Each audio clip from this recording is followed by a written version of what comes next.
하나님 아버지, 찬양의 가사가 마음에 꼭 와닿는 새벽입니다.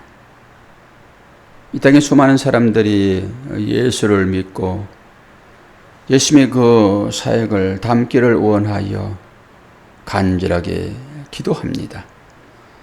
우리들도 주님의 그 마음 담기를 원하고 주님 허락하신 그 사랑 내재되어 있는데 이제는 그 사랑 다른 사람들에게 베풀 수 있는 믿음이 우리한테 있도록 축복하여 주시고 오늘 이 새벽에도 주님의 그 사랑, 그 마음, 그 형상 담기 원한다라고 진실로 주 앞에 고백하는 복된 시간 되도록 은혜 허락하여 주옵소서.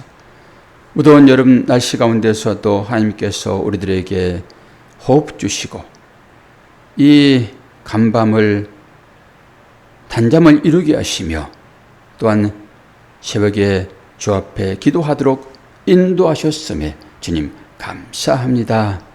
이 감사가 진실이 되게 하여 주옵소서. 예수 그리스도의 이름으로 기도하옵나이다. 아멘. 룻기서 3장 1절에서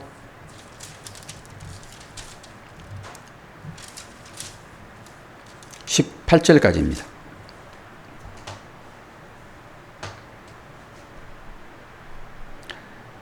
룻의 시어머니 나오미가 그에게 이르되 내 딸아 내가 너를 위하여 안식할 곳을 구하여 너를 복되게 하여야 하지 않겠느냐. 내가 함께 하던 하녀들을 둔 보아스는 우리의 친족이 아니냐. 보라, 그가 오늘 밤에 타작마당에서 보리를 까불리라.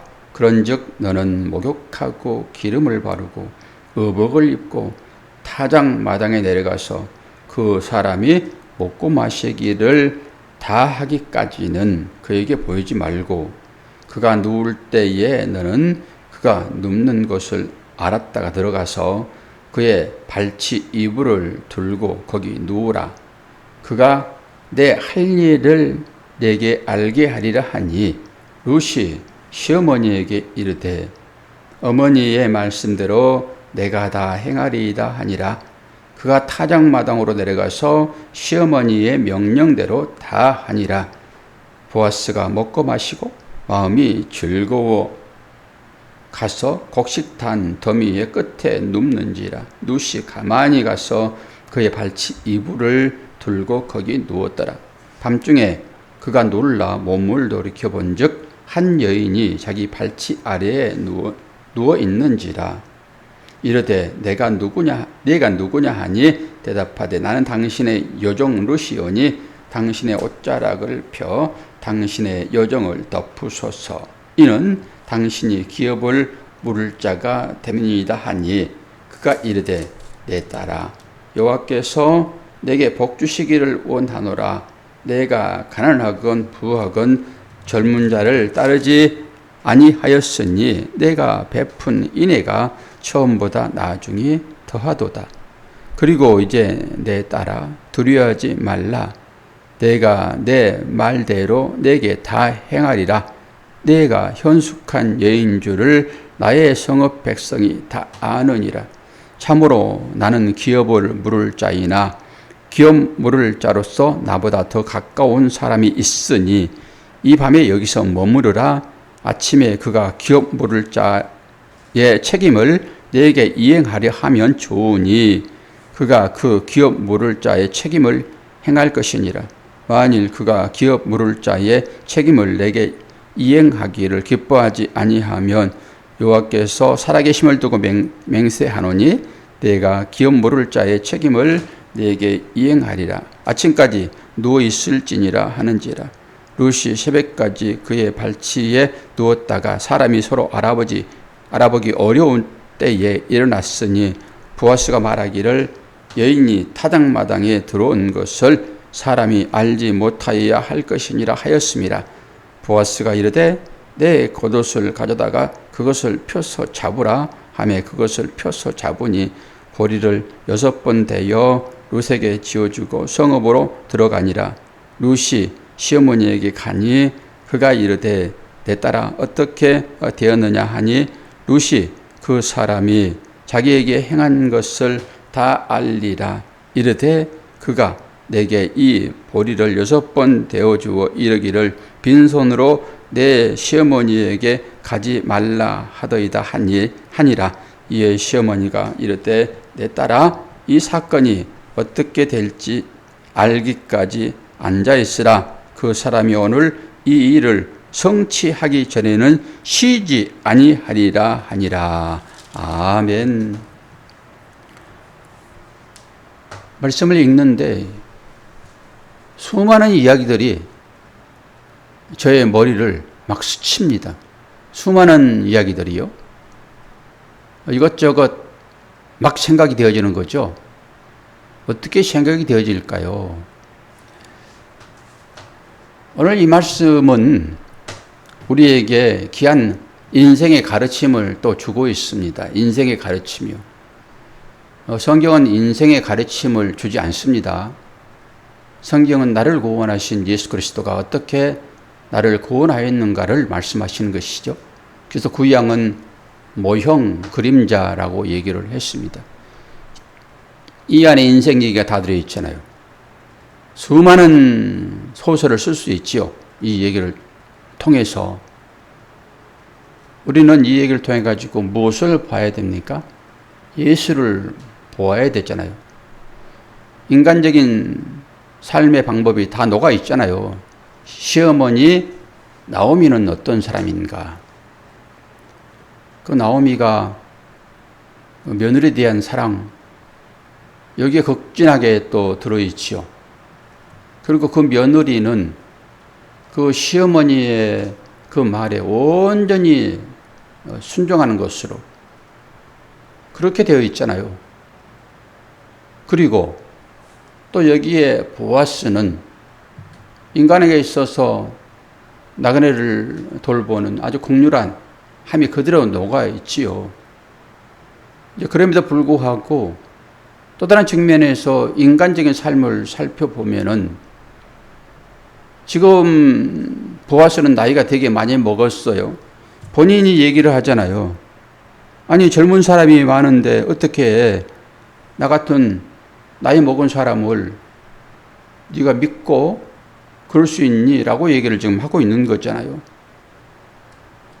그러면은 이 보아스는 지금까지 나 결혼하고 싶었는데 마땅한 여인이 없었으나 이 젊은 여인이, 물론 이 젊은 여인은 과부이기는 하지요. 그러나 젊잖아요. 지금 본인이 얘기를 하고 있고, 그럼 잘 됐네, 하나님께서 나에게 보내준 짝이로구나 라고 생각을 하고 얼른 결혼해야지요. 얼른. 그런데 지금 다른 사람을 찾고 있어요. 물론 그것이 기업 물을 자, 자기보다 더 가까운 친족을 찾는 거지요. 그래가지고 내가 기업을 물을게. 그리고 기업 물겠다라고 이 룻을 체감하면 어떻게 할 거예요? 별 생각 다 들어오지 않습니까? 요즘 시대가 어떤 시대입니까? 자기의 욕망을 채우기 위해서는 벼락을, 꼼수를 다 부리는 시대가 아니에요? 그러다가 내가 언제 그런 얘기했어? 라고 딱 발 빼버리잖아요. 오리 발 내버리잖아요. 닭 잡아먹고 오리 발 내버리잖아요. 그런 시대가 이런 시대 아닙니까? 우리도 그렇잖아요. 우리도 그렇게 하나님의 사랑을 갈급하고 또 그 사랑이 부어진 바 될 때 우리가 얼마나 좋은 소리들을 많이 합니까? 이것은 믿음의 고백일 수 있죠. 근데 환경적으로 여러 어려움들이 찾아오게 되면은 자기의 신앙 고백은 온데간데 없습니다. 온데간데. 어떨 때 신앙 고백이 우리한테 찾아옵니까? 고난이 있을 때요. 좋을 때는 신앙 고백 보통 안 해요. 고난이 찾아올 때 그 고난을 해결하기 위하여. 이 고난이라고 하는 것은 환경적으로 찾아올 수 있지만은 사도 바울처럼 그 가시요. 자기한테 직접 찾아오는 고난이 큰 고난이에요. 근데 그 고난이 찾아오게 되면은 무릎 꿇지요, 기본적으로. 우리가 뭐 하나님 믿는 사람인데 내 발에 떨어진 그 담뱃불, 발등에 불 아닙니까? 이거 끄려고 내 발등에 불 어떻게 처리하려고 발을 빼는 게 인간이에요. 이거 인지상정입니다. 이걸 나쁘다고 전혀 말할 수 없습니다. 그래서 고난이 닥쳐오게 되면은 하나님을 찾게 된 거예요. 하나님을 기본적으로. 그래서 하나님께서 우리에게 가끔 우리의 목소리가 듣고 싶어가지고 네 마음으로 믿어 의에 이르고 입으로 시인하여 구원을 얻으리라. 하나님은 우리의 입술의 열매를 좋아하신다고요. 이 입술의 열매는 믿음의 고백이겠지요. 이 입술의 열매 이거 듣기 좋아하신다니까요. 뭐 하나님이 입이 있습니까? 팔이 있습니까? 물론 시편에는 내 팔이 짧아서 너를 돕지 못하느냐라고 하는 그런 식구도 있지만은 하나님은 없으시다고요. 그러니까 우리가 우리 인간이 즐겨하는 것을 하나님 기뻐하지 않으세요. 하나님은 우리의 믿음의 열매, 입술의 열매, 믿음의 고백 이것만 좋아하세요. 하나님은. 근데 목사도 마찬가지입니다. 목사는 몸을 입고 있기 때문에 좋은 음식도 좋아하고 또 사명이라고 하는 이 사명은 목회 사역이니까 이 목회 사역에서 나오는 것은 무엇입니까? 예수는 그리스도라고 하는 믿음의 고백이겠지요. 이 고백을 하는 자가 많을수록 목사는 부자가 되는 거 아닙니까? 기뻐하는 것이고. 그와 똑같지요. 오늘 이 말씀도 오늘 룻이 어떻게 해서 이제 보아스의 그 부인이 되는지 우리가 살펴보아야 되는데 수많은 얘기들이 오가잖아요, 여기에서. 그럼 하나씩 좀 살펴볼까요? 이것은 구약은 모형이라서 이 가운데서 예수 그리스도의 모형이 어떻게 있는지를 보면 되잖아요. 그 하나씩 빼서 차곡차곡 모으다 보면은 이 모자이크처럼 하나의 그림이 완성될 거잖아요. 예수가 온전히 드러날 거잖아요. 우리는 예수를 모신 자 되었잖아요. 예수를 모신 자. 그러니까 이 모신 예수를 구약에서 하나씩 빼오는 거예요. 모자이크처럼. 그래가지고 맞춰보는 것입니다. 그러면서 완성시키는 거지요. 그게 우리가 구약을 보고 있는 이 룻기 아닙니까? 이 룻기를 통해 가지고 여기서도 또한 예수를 볼 수 있어야 되겠지요. 그러면서 어떻게 얘기를 합니까? 이 룻은 지금 어떤 상태가 되었지요? 과부예요. 예수님은 고아와 과부와 나그네 형편과 처지를 다 아십니다. 그래서 그 사람들의 친구예요. 고아에게는 아버지가 되시죠.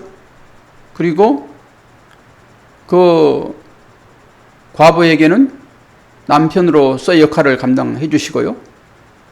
나그네에게는 친구로 대하십니다. 이 역할이라고요. 그러니까 이 역할을 보시라는 말이지.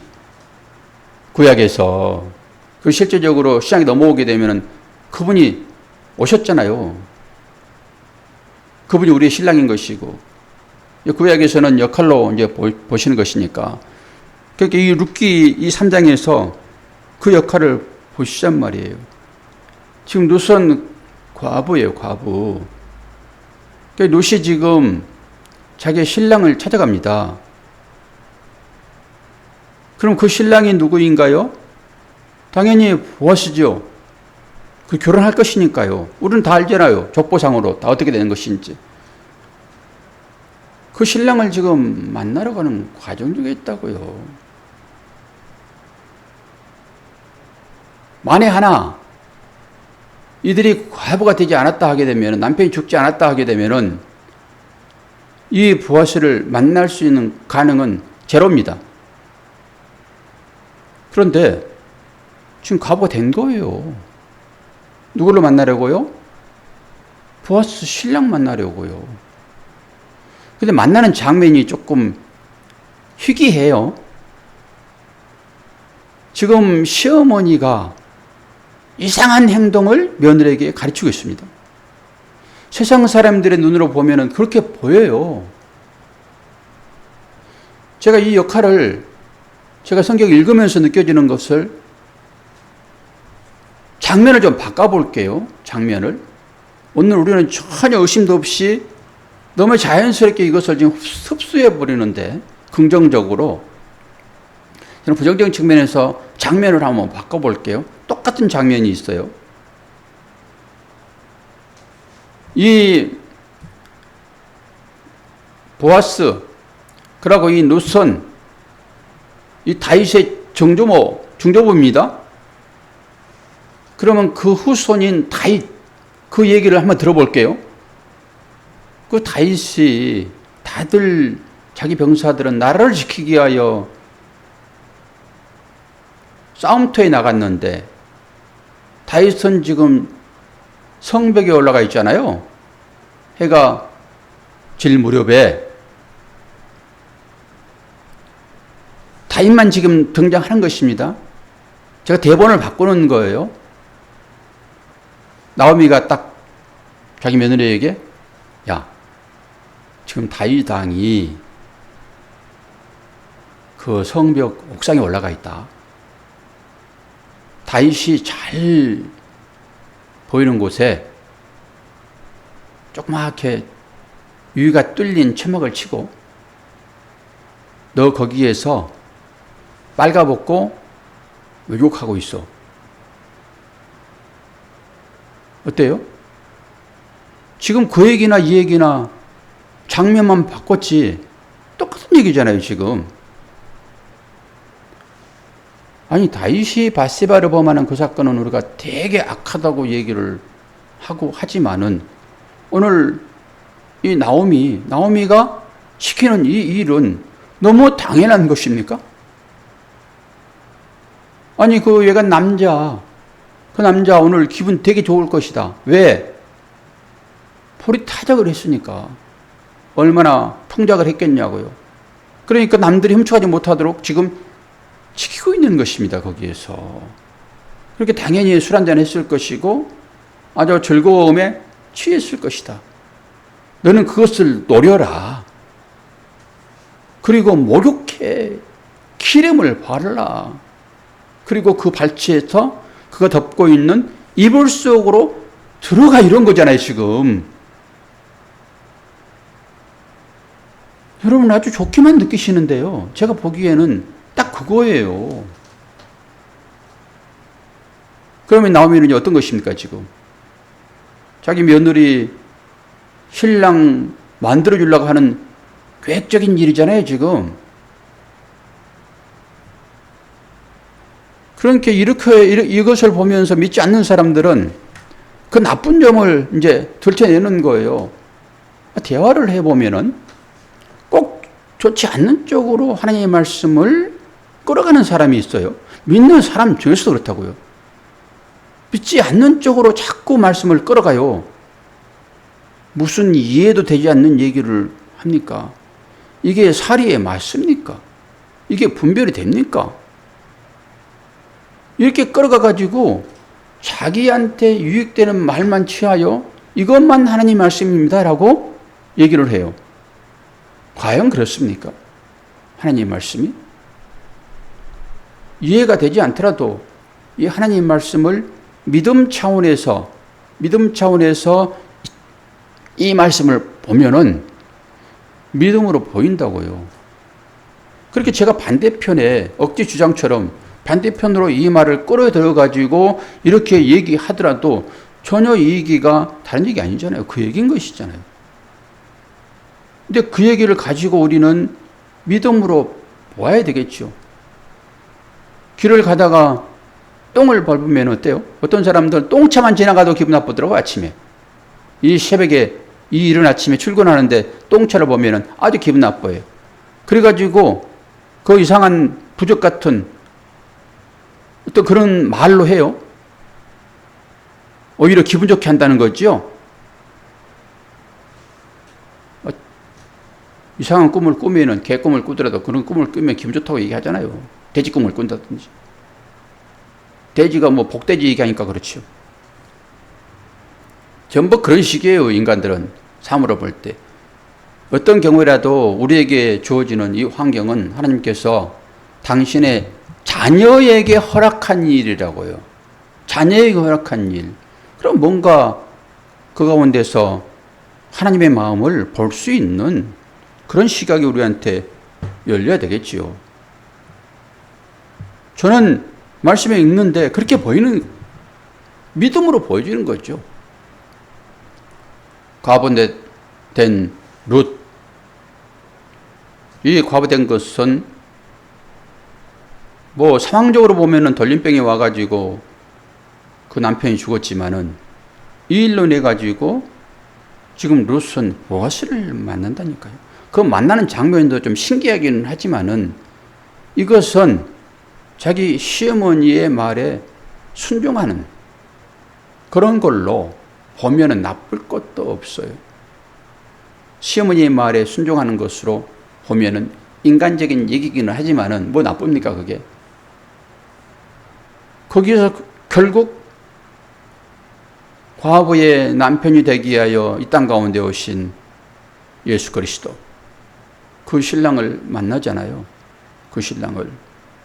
내일 종결로 어떻게 될 것인지 족보까지가 마지막에 딱 드러나면서 이 일은 이것을 이룹니다 라고 얘기를 해요.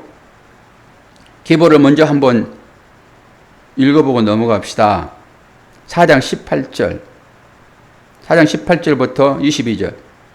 베레스의 계보는 이러하니라.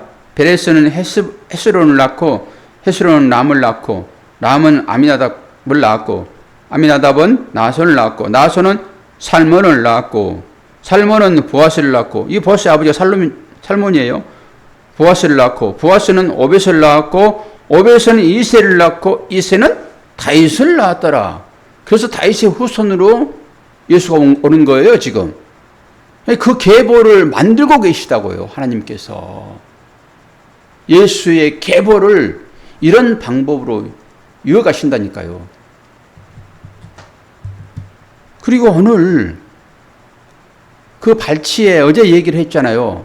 발치에 들어가잖아요. 목욕지하고 기름 바르고 그 발치에 들어가는 것을 뭐라고 얘기했습니까? 당신의 옷자락을 이렇게 덮으셔서, 이건 날개라고 하죠. 날개. 옷을 덮는다. 이것은 나와 결혼해 주세요. 이런 얘기라고요 지금. 당신은 나와 결혼을 해야 됩니다라고 하는 거예요. 당신은 기업 물을 자 아닙니까? 당신의 그 사명을 이루세요라고 하는 거예요 지금. 분명하게 그거 보았잖아요 지금. 나오미에게서 들었겠지요.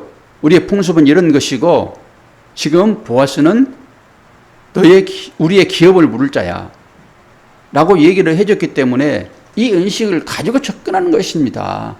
단순하게 그냥 시어머니의 말만 듣고 순종하는 며느리가 아니라 완전히 자기 나라의 법을 바꾸고 그 율법의 삶으로 이스라엘로 지금 들어오는 장면이 보이지 않습니까?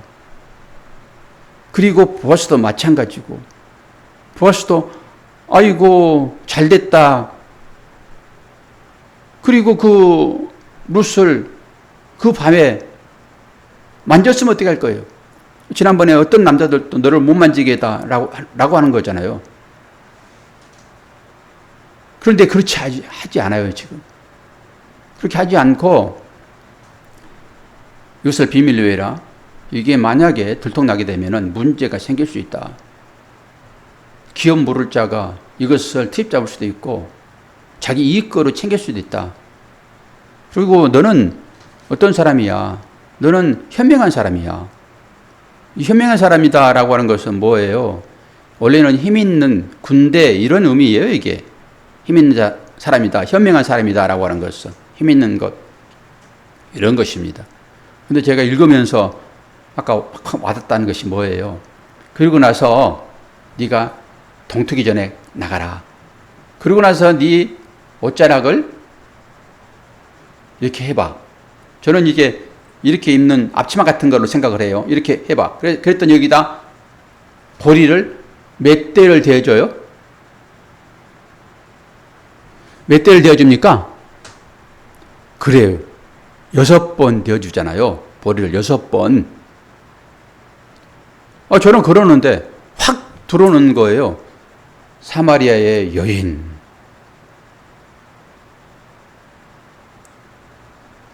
보리는 먹을 양식입니다. 먹을 양식. 인간에게 꼭 필요한 거잖아요. 먹을 양식. 6번을 되어주는 거예요. 그러면 사마리아 여인의 얘기를 한번 들춰보세요. 예수를 만나기 전에 사마리아 여인에게 남편이 몇 명 있었습니까? 6명 있었어요. 사마리아 여인에게 6명 있었어요. 6은 육신의 숫자입니다. 이 땅의 숫자예요. 그래서 666이 나오는 것이고요. 5번을 왜 기억합니까? 5명이 있었는데 지금 네 남편도 네 남편이 아니다 그러니까 6명 있는 거예요. 이렇게 추론을 해가지고 생각들을 하셔야지 문자로 보게 되면 하나님 말씀은 다 감춰 있어요. 그 6명이 딱 여기와 매치되는 거예요, 지금. 그건 육신의 양식인 거예요. 육신의 양식. 근데 예수께서 이 땅에 오실 때는 육신의 양식으로 오신 거예요? 영의 양식으로 오신 거예요? 영의 양식으로 오신 거예요. 그래서 6번, 그래, 너 지금까지 이 육신의 양식을 위하여 여기 이삭 죽게 하러 왔잖아. 그건 사마리아 여인이 물동이 들고 물기로 가는 거 똑같은 거예요, 그게. 이제는 내가 너를 덮을게. 우리가 사사기에서 삼손을 부었죠. 삼손이 그 이방 여인 들레에게 어떻게 해요? 들어가잖아요. 들어가잖아요. 그 얘기가 똑같은 얘기입니다. 이 단어적으로. 전부 다. 옷자락, 덮은다, 날개. 이게 다 똑같은 얘기예요. 그리고 그 얘기에는 덮은다라는 의미도 있지만은 먹는다라는 의미도 있어요. 이게 한 몸인 것입니다. 이 양식이 내가 먹잖아요, 이 양식을. 그러면 그 양식은 나와 하나 되는 거예요. 그래서 그걸 먹는 것입니다. 그러니까 이 먹음을 통해 가지고 영원히 사는 것을 우리가 보는 거잖아요. 그러면 내가 너에게 들어갔다. 삼손이 들레에게 들어갔다. 이 얘기나 앞으로 입게 될 그 옷을 나에게 덮으소서. 그리고 하나님께서 이스라엘 백성을 그 날개로 업어서 날랐다. 전부 같은 얘기입니다. 다른 단어를 쓴 것도 아니고 똑같은 단어를 쓰면서 이 상황적으로는 전부 다르단 말이에요. 우리의 개인의 삶이 다 다르잖아요. 그럼 이 삶이 무엇과 연결되어 있냐라고 하는 거죠. 우리는 내 안에 뭐가 있어요? 성령이 계시잖아요. 말씀이 기록되어 있잖아요. 이 말씀의 역할이 각자 삶 가운데 다르게 나타날 뿐이지, 그도 하나님의 역사하고 저도 하나님의 은혜예요. 나도 마찬가지고. 그런 시각으로 보게 되면은 그 일은 그와 하나님의 일이란 말입니다. 그걸 통해서 그는 믿음의 사람으로 나올 수 있을 거예요. 그렇다고 그러면 내가 만난 하나님만 진짜입니까? 하나님이 일하시고 계시는데 거기에 가가지고 함부로 이래라 저래라 할 수 있냐고요. 그래서 자기의 소견에 오른 대로 했더라라고 사사기가 얘기를 하는 거예요. 왜? 하나님이 없으므로. 그러니까 우리의 삶을 살펴보게 되면 무슨 도덕적인 교육적인 의미를 가지고 얘기한다 하지만은 전부 다 그런 것들이지요. 함부로 판단하고 함부로 심판하고 정죄하고 상대방뿐만 아니라 나까지도 정죄해버리는 거예요. 이렇게 해가지고 나 구원받을 수 있겠어? 아니, 주의 은혜로 구원받은 사람들이 전부 행위를 가지고 드러내는, 행위, 이게 율법이잖아요. 성경은 그 얘기만 해요. 그러니까 다양하게 이 말씀 가운데서 여러분들이 예수 그리스도의 모형을 보란 말이에요. 그리고 그 예수 그리스도가 어떻게 완성되어졌는지 우리는 결과를 가지고 신앙생활 하잖아요. 주님 말씀이 내 안에 들어와 계시고 지금 그렇게 보는 거죠. 감사하게도 제가 그저께 병원을 가기로 했는데 조금 그 아픔이 좀 덜해가지고 안 갔다고 말씀을 드렸잖아요. 그런데 이제는 그 통점이 싹 사라졌어요. 통점이. 아픈 통점이. 그것 때문에 아주 설교하다가도 아파가지고 막 그랬었는데, 이렇게 제가 이제 롤러라고 하는 그 긴 죽부인 같은 게 있어요. 그 텔라피스인가 필라테스인가 뭔가 그 운동할 때 이제 그거 하는 건데, 그거 못했더니 통점이 한 개도 없어요, 지금. 그러면 이제 신경을 누르고 있는 것들이 사라졌다라고 하는 거예요. 그 신경을 누르고 있기 때문에 아주 힘들거든요, 이렇게. 일단은 그래서 하나님의 은혜다. 그러면 이렇게 나오면은 이제 병이 또 안 옵니까? 그렇지 않다는 거예요. 또 다른 병이 찾아오고 다 그래요. 그런데 저는 이 과정 중에서 하나님의 은혜를 경험하는 거죠. 물론 병원에 가가지고 치료하는 것도 하나님의 큰 은혜예요. 그런데 병원에 가지 않고 치료하는 것도 하나님의 더 큰 은혜잖아요. 그렇게 보는 것이니까 우리는 이 모든 과정들이 다 그렇습니다. 다 하나님의 은혜 안에 여러분 살고 계시다는 것을 삶 가운데서 자꾸 고백을 하세요. 저는 고백 중에 최고의 큰 고백이 이 새벽 시간이라고 봅니다. 이 새벽에 일어나는 거 쉽지가 않아요. 어제는 제가 꿈을 꾸다가 시계가 울려가지고 잠을 깼는데 우리 성도 한 분이 간증을 해요. 꿈속에서. 되게 들어보고 싶어요. 그런데 우리 교회가 아니라 다른 교회에서 간증을 하는데 제가 거기 참여를 했어요. 그런데 벨이 울려가지고 어떻게 해요? 제가 깼잖아요, 그냥. 너무 아쉬워요. 그래서 안 되겠다. 또 자야 돼. 그리고 그 간증을 들어보려고. 그리고 또 잠을 청했잖아요. 그런데 꿈이 이어졌을까요? 이어지지 않았을까요? 이어졌어요. 저는 가끔 그래요. 그래가지고 계속 잘 수 없잖아요. 간증 듣다가 제가 나왔거든요, 아침에. 신기한 것도 저는 경험을 한단 말입니다. 한 분이 계세요. 그러니까 그분의 얘기를 듣고 싶어, 제가. 고백 듣고 싶은 것이라고 생각을 해요. 신앙의 고백. 그게 듣고 싶어가지고 제가 일어나서 다시 잠을 잤다니까요. 근데 그게 또 이어지는 거 신기하게. 저는 이런 거 하나까지도 감사하게 생각을 해요. 그 별거 아닌 것이잖아요, 그게. 그런 것들이. 여러분 삶 가운데도 그런 일들이 분명하게 있어요. 힘들거나 괴롭게만 하지 않는다고요. 가끔 하나님께서 은혜를 우리에게 허락하세요. 저는 제일 큰 은혜가 이렇게 새벽을 깨우는 것이고 또 그 새벽을 깨우는 게 반응하는 것이 우리 새벽기도이고 그렇게 생각하기 때문에 저는 감사해요. 그리고 함께 예배드리는 여러분을 축복하고요. 여러분도 그 하나님의 그 만지심과 따뜻함, 이로하심 이런 것을 경험하셔서 여러분의 삶 가운데 찾아오는 위기들을 잘 이겨내시기를 축원합니다. 자, 기도하겠습니다. 아버지 하나님, 무더위를 맞고 있지만은 그러한 가운데서 또 우리에게 가끔 하나님은 평강을 허락하시며 기쁨을 허락하십니다. 그 하나님을 찬양하게 하시고 이 땅 가운데 주어지는 복으로만 그렇게 하나님을 찬양하는 것이 아니라 우리를 영원히 하나님과 함께 살도록 구원하신 그 주님을 복으로 받았음에 감사하며 찬양하게 하여 주옵소서. 아무리 날씨가 덥더라도 우리에게는 에어컨이 있고 또 앞으로 좋은 날씨가 우리를 기다릴 것이오니 잘 인내하게 하여 주옵소서. 감사드리며 예수 그리스도의 이름으로 기도하옵나이다. 아멘.